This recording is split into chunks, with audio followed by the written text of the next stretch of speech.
શ્રી વલ્લભાધીશ કી જય, ગિરિરાજ ધરણ કી જય, શ્યામ સુંદર શ્રી અમને મહારાણી કી જય, શ્રી ગુસાઈજી પરમ દયાળ કી જય, શ્રી ગોકુલનાથ કી જય, દાવ દયાળ કી જય, શ્રી નવનીત પ્રિયા લાલ કી જય, अपने माथे बिराजता सेव्य स्वरूप की जय।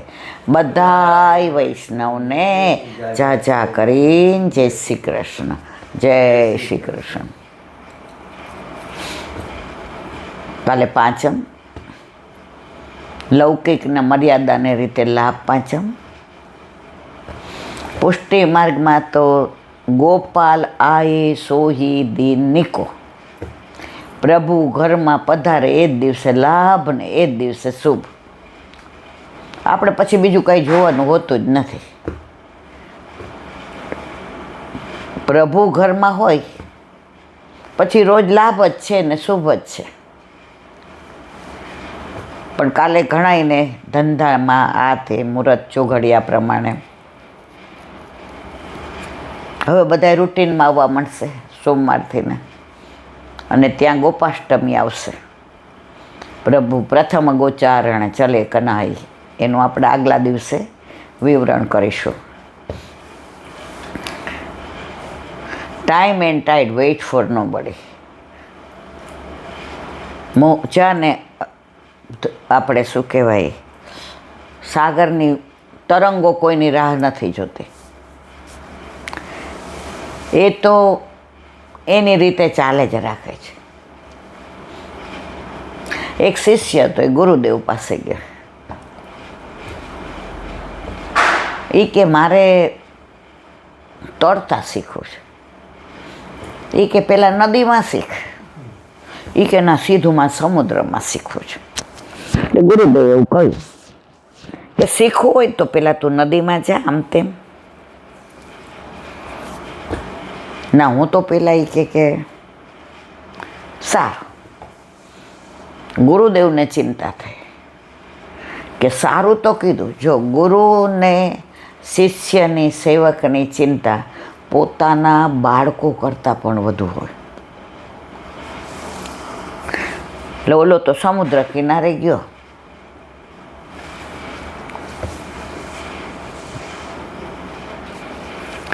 સમુદ્ર કિનારે ગયો, હજી આમ જોવા જતો તો એવા મોજા આવ્યા તો લગભગ 100 માછલી બહાર આવીને મરી ગઈ। હવે એને આમ તરફડિયા મારતી હતી પણ મરી જવાની અણી ઉપર હતી। હવે એને એમ થયો શું કરવું,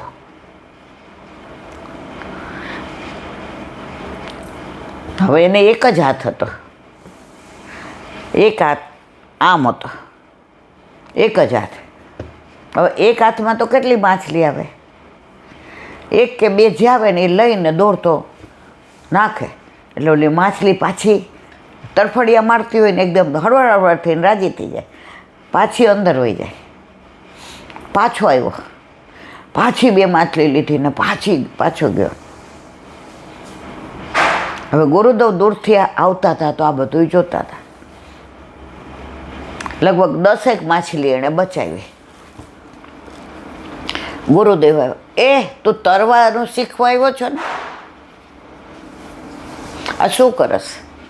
એ કે એવું મોજું આવ્યું કે કાંઈ પણ આ કેમિકલ હશે, મને ખબર નથી શું, તો આ માછલીઓ જેટલી બહાર આવીને બધી તરફડિયા મારવા માંડી, તો કે આ 100 માછલી તારે હવાર પડી જશે અને ત્યાં સુધી તો બધી પતી જશે। ત્યાં 8-10 બચાવી, હવે તો જો બધી મરવાના આરે છે, તું તારું કામ કર। ત્યારે શિષ્યએ જવાબ આપ્યો, ગુરુદેવ માફ કરજો, આપણે પહેલી વાર જ મળ્યા, હું આશ્રમમાં પહેલી વાર આવ્યો, પણ 100માંથી 20 જીવી જાય તો તો મારું તરવાનું અગત્યનું કે આનું બચાવવાનું અગત્યનું? માનો કે તરવાનું ન શીખો, ન આવડું, અને આ માછલીને ના બચાવો. ગુરુદેવ કે તું શિષ્ય નહીં, તો કે ના, ગુરુ તો ગુરુ જ હોય, પણ તમારી પરીક્ષા કરતા હતા. ગુરુદેવ કે સાવ સાચી વાત. જીવનમાં તમારે સારા કાર્યો, સદકાર્યો એ કરવા મળતા હોય ને, તો રૂટીન લાઈફમાં તમારે થોડું આગું પાછું કરવું. ઘણા એમ કે પુષ્ટિ માર્ગમાં તો આઘારીઓ નડતા નહીં, નામ ને તેમ ને, પણ ગુસાઈજીનું પ્રગટ પ્રમાણ છે. ગુસાઈજી ગોકુળથી ને જતીપુરા જતા હતા. અડધી આવ્યા તે કુંજરી. કુંજરી એટલે તમે સમજી ગયા, જેનું નામ આપણે ના દઈશું. એ બિચારી ગરીબ, એટલે ઘરેથી ગરમીમાં બીજું કાંઈ હતું નહીં ઘરમાં, એટલે આદુ ને રોટલી. હવે રોટલી કેવી? ઘી વિનાને રોટલી ને આદુ ખાઈને નીકળી હતી, બીજું હતું ને. હવે અડધે આવી તો ગરમી કે મારું કામ, વ્રજની ગરમી વિશિષ્ટ, આમ સહન ન થાય એવી, અને ઠંડી એવી. એટલે આમ ચારે બાજુ જોવે કે ક્યાંય પાણી છે, ક્યાંય જળ છે, ક્યાંય મળ્યું નહીં. બેભાન થઈ ગઈ ને પડી ગઈ. એટલે ગુસાઈજી તુરંગ ચાલ્યો વાયુ વેગે, જાણે સિંધુ તરવા. આપણે વલ્ભાખ્યાનમાં જોયું છે. ગુસાઈજી ઊભા રહી ગયા, હારે ખવાસ હતો. ઓલી પાણી પાણી કરે. ગુસાઈજી કે આ ઝારી લઈ જા. જે રાજા ઝારી સોનાની છે, છોવાઈ જશે. જો આ બધું હવે જે પુષ્ટિ માર્ગને બધા ગાળો દે છે ને, કે એ તો આમ ને આઘારીઓ અડતા નહીં ને છોવાઈ જાય. હવે આ એનું પ્રગટ પ્રમાણ, આ 500 વર્ષ પહેલાંનું પ્રગટ.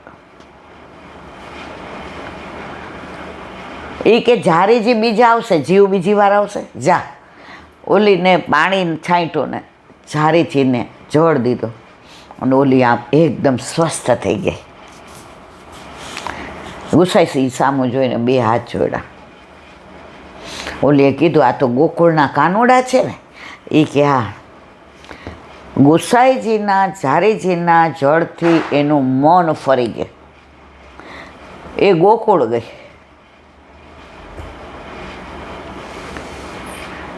હવે ત્યાં થોડી જગ્યા, એમાં રોજ એની પાસે થોડી મૂડી હતી. મૂડી એટલે કેટલી? 8 આના રૂપિયો, 5 રૂપિયા. પણ એ જમાનામાં મહિનો હાલે એટલામાં એણે મનમાં વિચાર કર્યો કે આવા ગુરુદેવે મારો જીવ બચાવ્યો. હું છું કુંજરી. આજે એમના સ્વરૂપના મને દર્શન થઈ ગયા. હવે હું શું કરું તો મારો બેડો પાર થઈ જાય? હવે એણે મનમાં વિચાર કર્યો કે મારી પાસે આ 2-5 રૂપિયાની મૂડી છે, એટલે એ જમાનામાં બહુ કહેવાય. મનમાં એક આઈડિયા કર્યો, પણ બહાર વ્યક્ત ન કર્યો.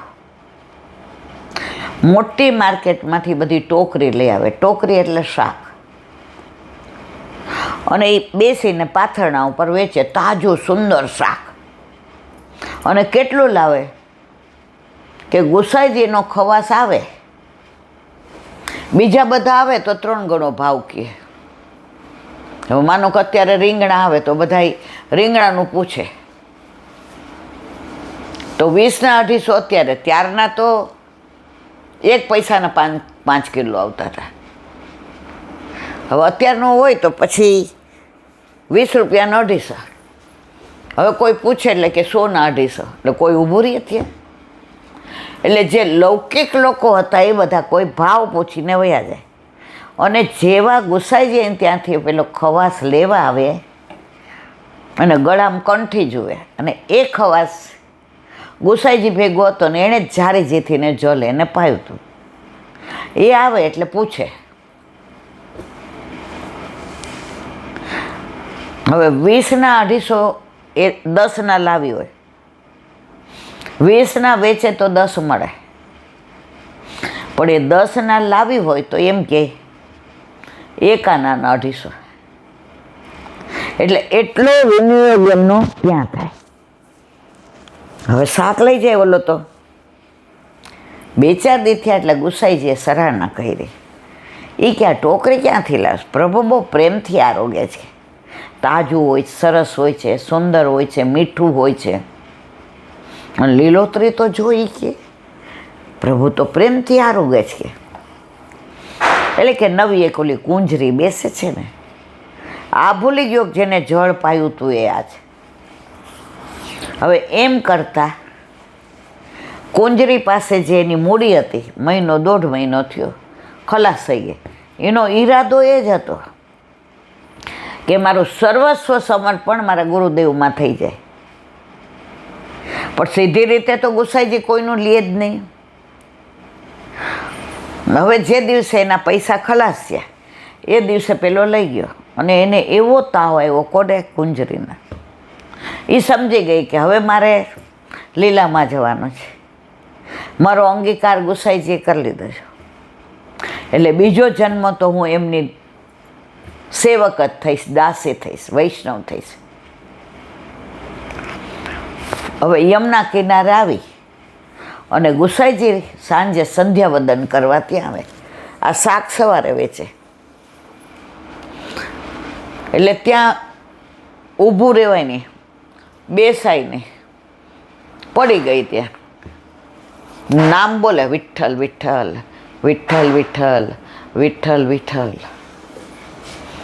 હવે ગુસાઈજી તો અંતર્યામી, સાક્ષાત પૂર્ણ પુરુષોત્તમ.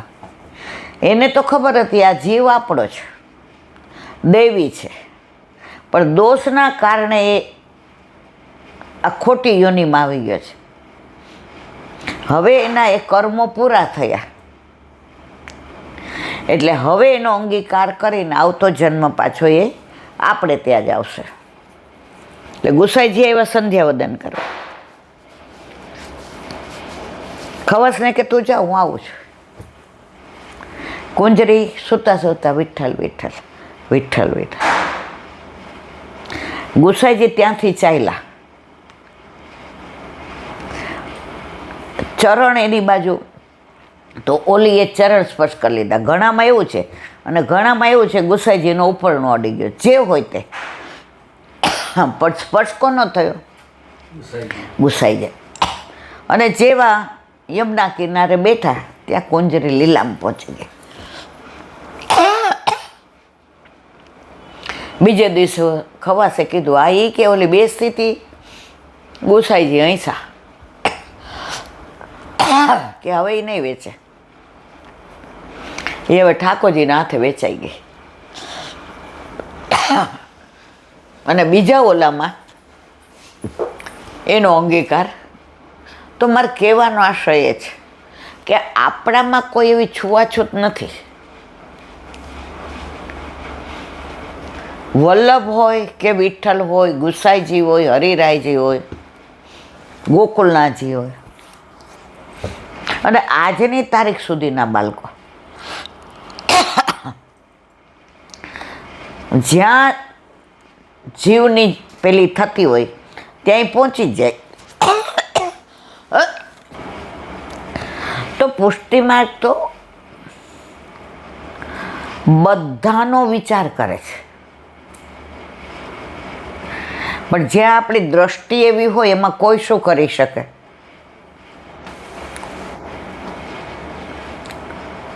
હા, જો ઠાકોરજીને એક સરસ લીલા યાદ આવી. મરચું હોય ને આપણે ઠાકોરજીને ના ધરાવીએ, લીલું મરચું. હવે રોજ ઠાકોરજી ખેલતા હોય બહાર,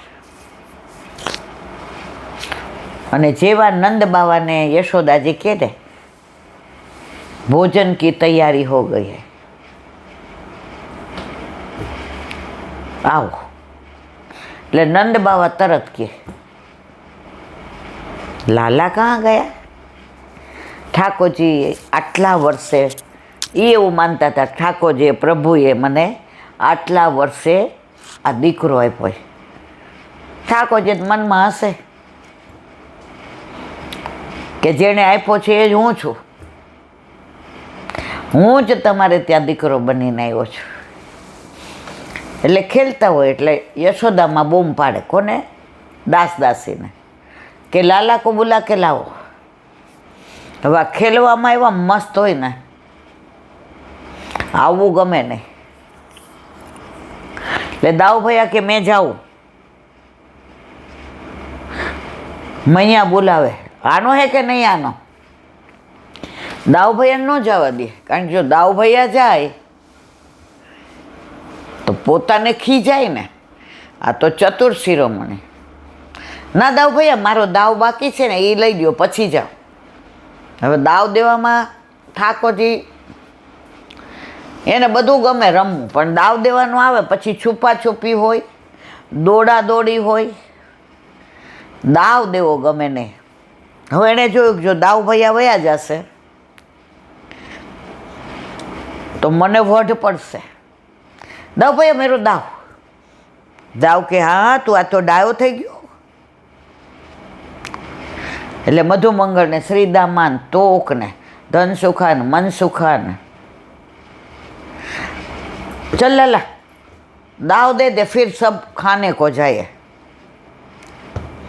ઠાકોરજી કે આનું તો બાનું છે. હવે જેવા દાવ દેવા ગયા તો ઓલા કીધું ખવાશે જઈને યશોદાજીને. એ કે 2 વાર બોલાવા ગયા પણ આવતા નથી.